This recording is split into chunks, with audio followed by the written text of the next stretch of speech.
Hello and welcome to my rules review of the Legio Custodes Orion Assault Dropship. I did say that once Forge World had put this model up for pre-order that I would look at the rules and go through the rules, because I picked this model up middle of August and back then it didn't come with the rules. So it's up on Forge World's website to pre-order from today, it being Friday the 29th of September, and I will include this model in my pre-order Saturday video tomorrow morning, I suppose. So firstly, I'll just tell you the price of one of these is, I think it's £275. It comes with your two Arachnus pattern heavy blaze cannons, two nose mounted twin linked Lastrum bolt cannons, not the heavy bolters that it says in the instruction book, which is what I sort of thought, and it comes with some Speculoos heavy bolt launchers underneath the wings, which I'll talk about in a moment. One of these models, points wise, is 605 points. You must remember it's not for 40k for 8th edition, it's for the Horus Heresy. Some of the weapon profiles and things you'll find in book 7, Inferno. Okay, so what do you get for your 605 points? I'll put the rules up as I talk, but basically you get ballistic skill 5, as customary with other Legio Custodes units. You get a front armour of 13, side of 12 and a rear of 11. You also get 7 hull points. The unit type is a super heavy flyer, hover transport. It includes 2 Arachnus pattern heavy blaze cannons, 2 nose mounted twin link Lastrum bolt cannons, 2 Speculoos heavy bolt launchers, extra armour, armoured ceramite, an eclipse shield, macro array shrike and armoured cockpit. The special rules, it's assault vehicle, interesting, grav backwash and deep strike. It's got 1 access ramp at the rear of the fuselage. Transport capacity. Now this is an interesting one because I was expecting it to carry no less than the 12 models that a Coronas can carry. It can carry a whopping 24 models. Just on that alone, this is a must-buy model for any Custodian Guard army. Well, it can carry 24 models, which is great news. Not only is it great news, it can also carry a single Custodes Contemptor Achilles or Galatas Dreadnought. So no Telemon, but then again a Telemon is the largest Dreadnought at the moment. And one of those Dreadnoughts counts as 10 models each. So you could carry 14 Custodes, and then you're one, Contemptor Dreadnought, which is great news. I mean, to carry a Dreadnought in there and to carry some Custodian Guard, I'm sure my fellow YouTuber Leaky Cheese will be pleased with that news. Let's face it, it's only 6 models less than a Thunderhawk, and based on that, I will be doing a comparison between this and the Thunderhawk as an extra sort of video. Okay, so part of the war gear. What are these macro array shrikes? The macro array shrike is fitted to all patterns of Enyelus pattern super heavy flyers, even more effective than the smaller counterparts. They're of no use in stealth operations because the distortion they create forewarns the enemy of the approach. So what do they have? Well, this macro array shrike has deep strike interference. When an enemy unit attempts to land via deep strike within 12 inches of a model equipped with array shrike, roll a d6 before they determine the result of their deep strike landing. On a 4+, unit just suffers a deep strike mishap. Even models usually immune to deep strike, or models that do not scatter when deep striking, are still subject to the effect, which is massive. So anything trying to deep strike close to this, within the 12 inches, 50-50 chance they're going to have a mishap. Targeting interference. Targeting interference, a unit containing one or more models with an array shrike is targeted by a weapon with a barrage type. They must roll an additional d6 for the scatter distance and pick the highest 2 results. A hit on the scatter dice is still a hit. And finally, it also includes this extra little rule within the macro array shrike piece of war gear called Interception Interference.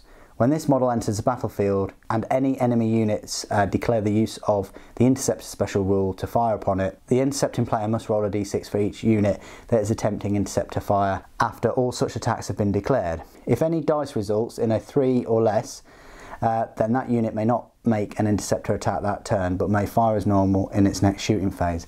So this macro array shrike gives the enemy all kinds of problems. They can't deep strike near it, The interceptor fire is sort of affected big time, and also the barrage weapons, they're not really going to affect it that much. So that's great. Then, if that wasn't good enough, you've also got this Eclipse shield. It's a prototype variant of the flare shield, which is based on selenite technology. Not only does the Eclipse shield retard kinetic force and directed energy streams, it also absorbs photons. So when activated by heavy incoming fire, the shield appears as midnight black energy field, which obscures the Orion as it screams towards its drop zone. Basically, it operates against shooting attacks that strike its front arc. It reduces the strength of the attacks by weapons of the template or blast by -2, and the strength of other shooting attacks by -1, which is massive.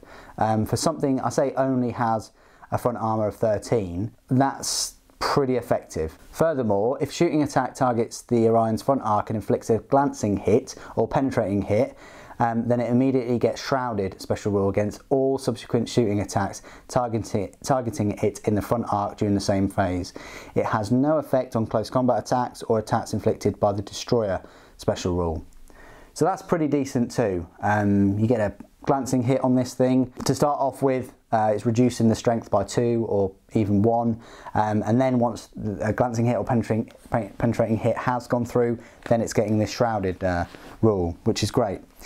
Also has the grav backwash, which just means that as long as it's not been immobilized, any enemy models targeting the Orion in the fight sub-phase suffer a -2 to hit modifier. I don't know whether you're going to get in close combat with this. It might be a possibility, but there you go. And the Speculoos heavy bolt launcher differs somewhat to the Speculoos bolt launcher on the Telemon Heavy Dreadnought, in that, well, it's the same range, but the strength is higher. It's a strength 7 instead of strength 5. The armor penetration is still the same at AP 4, unfortunately, but instead of it being heavy 5, it's heavy 3, but it still has rending. However, it doesn't have this volley fire, which is a bit poor. Considering it's a heavy version, it would have been nice if this had volley fire too. However, I sort of understand why it wouldn't, because the whole point of volley fire is if the bearer doesn't move in the movement phase, well, this thing is pretty much always going to move. However, if it was hovering, it's not out of the realms of possibility for it to just fire a volley off of those heavy bolt launchers. So a little bit disappointing in that the strength is 7, but it does have 2 of them at the end of the day. So you're still getting 6 shots, and the strength is higher at strength 7. So 6 strength 7 shots just on those heavy bolt launchers, and it's rending. So, but yeah, a bit disappointing that the AP is still the same, and it loses the volley fire of the Telemon. Let me talk to you about the other weapons that it has though, which are the main ones here. It's got 2 of these, which are the Arachnus pattern heavy blaze cannons. Now these things, because it's not twin link, there's 2 of them. They have 2 firing types. You can either fire them at the concentrated blast, which is a 72-inch range, strength 10, AP 1, heavy 1, exo shock, which if it scores a penetrating hit on a 4+, a second penetrating hit is inflicted, which cover saves can't be taken. So that's really useful. I mean, there's nothing stopping you really, because it's a super heavy flyer. With all super heavy vehicles, you can fire each of their weapons at different targets. And then the second firing mode is burst fire, where it's a range 48 inches, strength 8, AP 3, heavy 4. Nothing stopping you from firing one at concentrated and the other one at burst fire. That might be a good trade-off if there's a tank that you want to destroy, or you want to take off a lot of hull points from, and if there's a load of infantry that you want to sort of damage. Other than that, you can have them both firing in burst fire, then you're getting 8 shots at 48-inch range, strength 8, AP 3. I mean, that's 8 shots against a squad of, you know, normal Space Marines. That could annihilate them, especially when you add in the 6 shots from the bolt launchers. So that's 14 shots already into a squad. And then finally, it has the 2 nose-mounted twin-link Lastron bolt cannons. So one of them on its own is a range 36 inches, strength 6, AP 3, heavy 3, and they have this heliothermic detonation, which if the model suffers 1 or more unsafe wounds and is not slain, then they make a toughness test. If they fail that, instant death.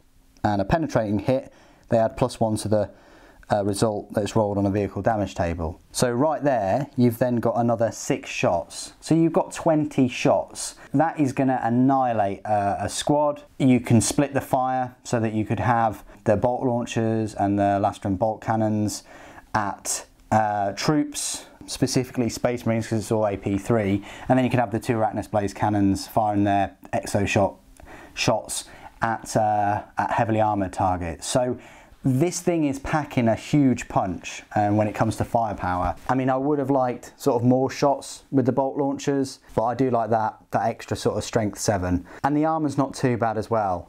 You know, it's got the 7 hull points, and the front armour's 13, side is 12, and rear is 11, and its ballistic skill is 5. So there's a high chance of all of these shots from this thing hitting the target. Anyway, that's all I really wanted to say about the Custodes Orion Assault Dropship.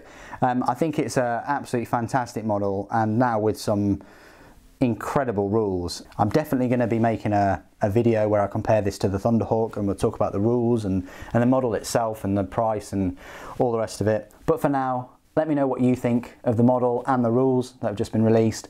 Put it in the comments below as always. Thank you ever so much for joining me today. Thank you for watching. The Emperor Protects.